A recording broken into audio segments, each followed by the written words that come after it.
Di dalam hadis Imam Ahmad nomor 15.780, Rasulullah SAW menjelaskan bagaimana kondisi ruh seorang muslim pada saat dia itu meninggal dunia. Innama nasamatul muslimina tayrun ya'luqu bi syajaril jannah hatta yurji'ahu Allah tabaraka wa ta'ala ila jasadihi yauma yub'atsun. Bahwasanya ruh seorang muslim itu akan terbang lalu bertengger di pohon surga. Yu'alluqu bi syajaratil jannah hatta yurji'ahu Allah tabaraka wa ta'ala ila jasadihi yaumil qiyamah. Sehingga nanti Allah akan mengembalikan ruh tersebut ke dalam jasadnya di hari akhirat. Ini hadis yang mengatakan bahwasanya ruh manusia itu akan diletakkan oleh Allah pada pohon surga. Di dalam hadis Sahih Muslim, hadis 1887, bahwasanya menjelaskan tentang ruh umat muslim, arwahuhum fi jawfi tayri hudrin laha qanadilun mu'allaqatun bil arshi tasrahu minal jannati haitsu sya'at thumma ta'wi ila tilkal qanadil fattala'a ilaihim rabbuhum ittala'atan faqala hal tashtahuna syai'an qalu ayu syai'in nashtahi wa nahnu nasrahu minal jannati haitsu syi'at faghafala dzalika bihim 3 marrat falamma ra'aw annahum la yutraku min an yus'alu qalu ya rabbi nuridu an tarudda arwahana fi ajsadina hatta nuqtal fi sabilika marratan ukhra. Pada hadis ini, di dalam hadis Sahih Muslim itu dijelaskan bahwasanya arwahuhum fi jawfi tayri hudrin laha qanadilun mu'allaqatu bil arsh.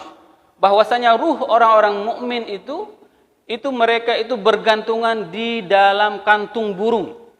Di mana kantung burung itu dipenuhi dengan pelita dan kantung burung tersebut mu'allaqatun bil arsh, yang bergantungan di arsy-Nya Allah. Tasrahu minal jannati haitsu syaa, dan mereka itu bisa keluar masuk ke dalam surga bergentayangan kemanapun sesuka hati mereka. Summa ta'wi ila tilka qanadilu fattala ilaihim rabbuhum, kemudian Allah mendatangi kantung-kantung mereka dan berbicara dengan mereka. Hal tashtahuna syai'an, apakah kalian menginginkan sesuatu? Lalu ruh tersebut menjawab, qalu ayu syai'in nashtahi wa nahnu nasrahu minal jannati haitsu syi'na. Kami mau kepengin apa? Sedangkan kami berada di dalam surga bisa kemanapun sesuka hati kami. Sehingga pertanyaan itu diulang oleh Allah sebanyak 3 kali. Pada saat itu, para ruh itu semuanya menyadari bahwasanya ada sesuatu yang memang yang diinginkan jawabannya dari ruh-ruh tersebut dan untuk disampaikan kepada Allah. Sehingga mereka menjawab, qalu ya Rabbi. Dan mereka mengatakan, wahai Tuhan kami, nuridu an turadda arwahana ila ajsadina. Kami menginginkan engkau kembalikan ruh kami ini ke dalam jasad kami. Hatta nuqatala fi sabilika marratan ukhra. Sehingga kami bisa berjihad di jalan Allah sekali lagi. Ini adalah permintaan para ruh pada saat Allah menanyakan kepada mereka, dan mereka bergelantungan di arsy Allah di dalam kantong-kantong burung yang dipenuhi dengan pelita. Maka mereka menginginkan bahwasanya hidupkan kami sekali lagi. Agar apa? Agar kami bisa merasakan bagaimana indahnya, bagaimana nikmatnya syahid di jalan Allah. Oleh sebab itu, kalau kita ingin melihat bagaimana nikmatnya syahid di jalan Allah tersebut, maka lihatlah bagaimana spirit orang-orang Palestina. Mereka sama sekali tidak gentar untuk berjuang melawan orang-orang Yahudi. Sedikit pun tidak ada rasa gentar. Dikarenakan apa? Dikarenakan jelas lawannya. Lawannya itu adalah kafir Yahudi. Dan mereka rela untuk melakukan bunuh diri di tempat orang-orang Yahudi. Agar apa? Agar itu mendapat pressure terhadap orang-orang Yahudi.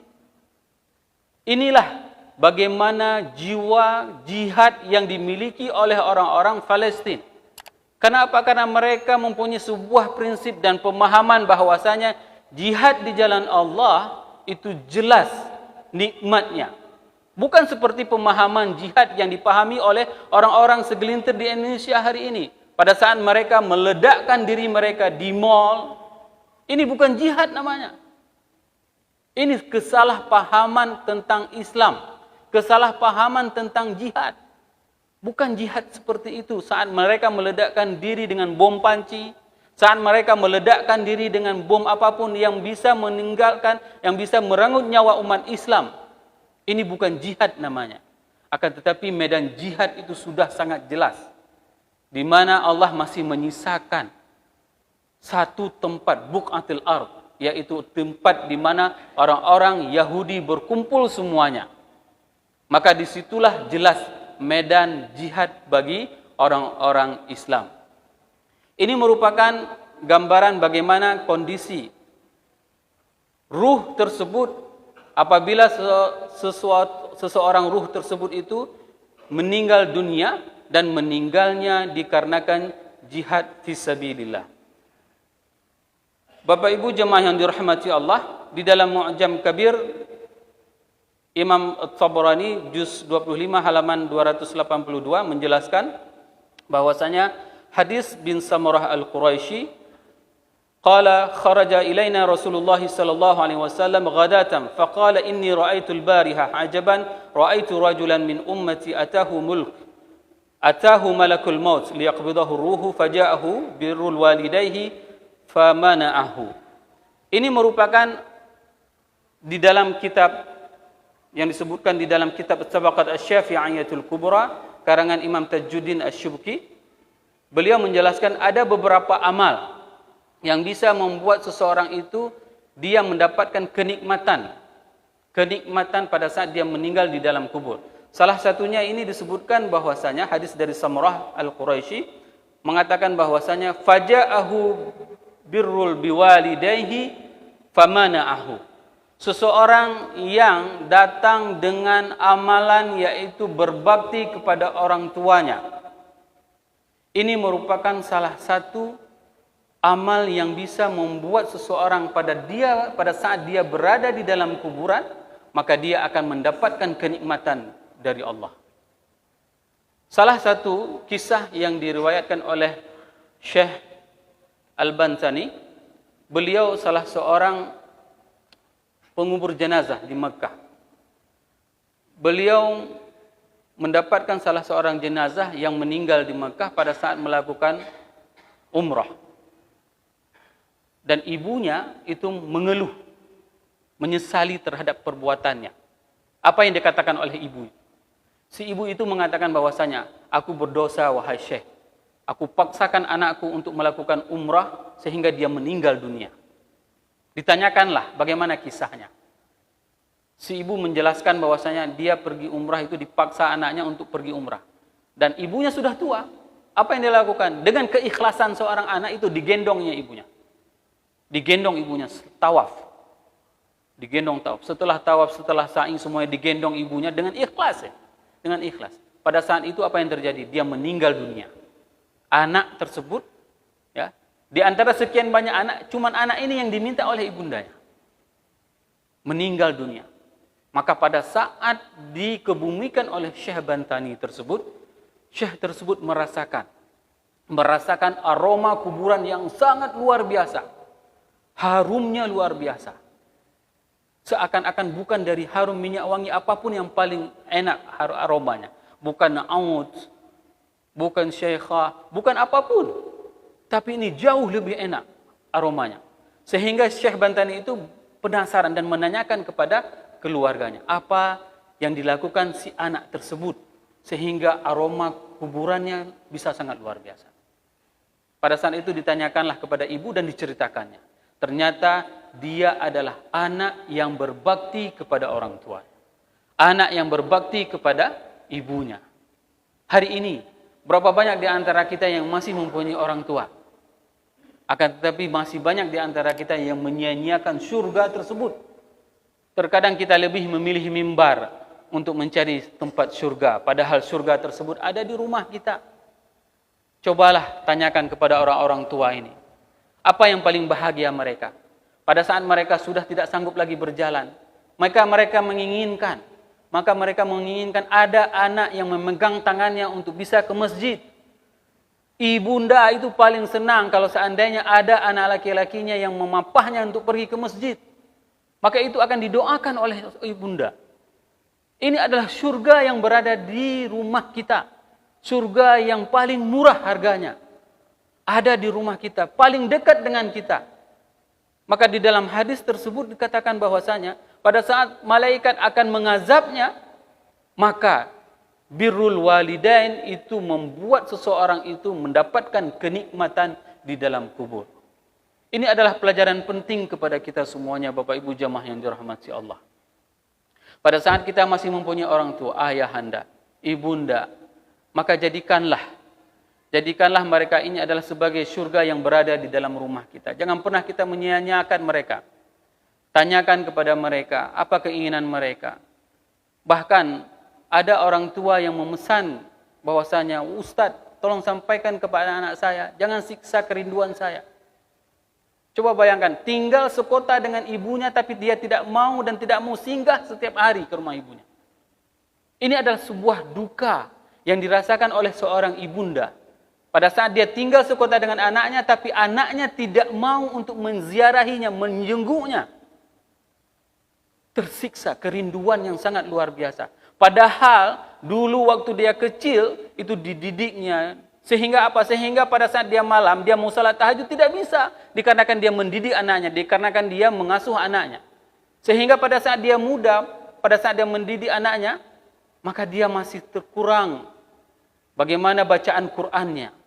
Semua dia relakan hal seperti itu. Dikarenakan apa? Dikarenakan dia menginginkan anaknya menjadi anak yang berbakti kepada orang tuanya. Maka sangat wajar. Rasulullah SAW mengatakan, kalau seandainya ingin mendapatkan nikmat kubur, maka lakukanlah apa yang dinamakan dengan berbakti kepada orang tua. Jangan pernah menyiksa kerinduan orang tua.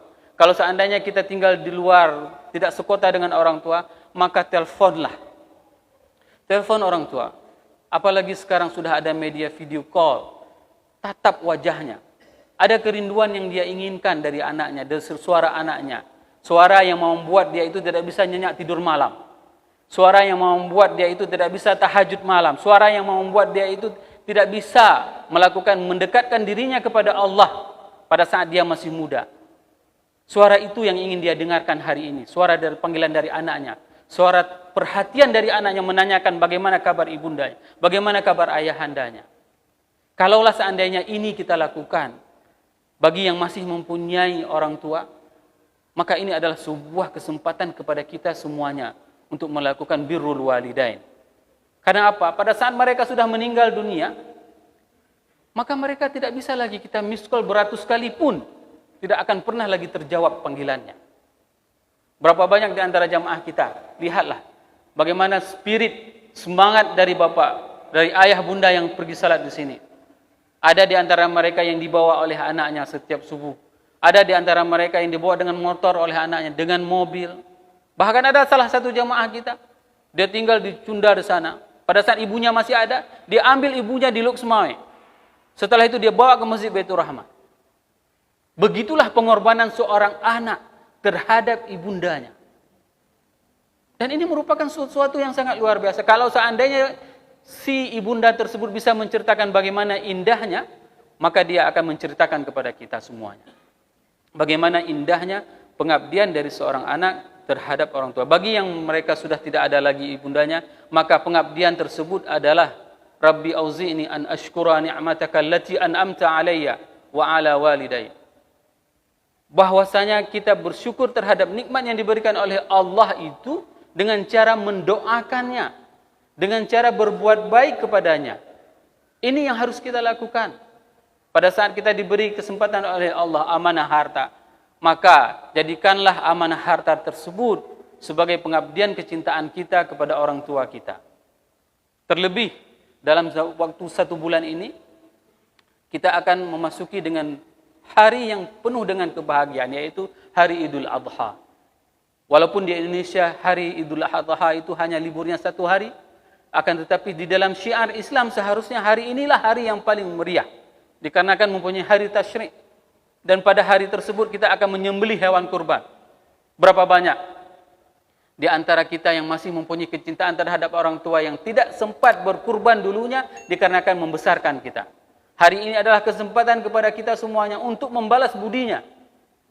Jangan pernah takut kehilangan 18,5 juta, 1 ekor lembu untuk berkurban kepada orang tua, orang yang kita cintai. Sedangkan pada saat keluar, katakanlah misalnya, handphone model baru, begitu mudah seseorang itu untuk membelinya.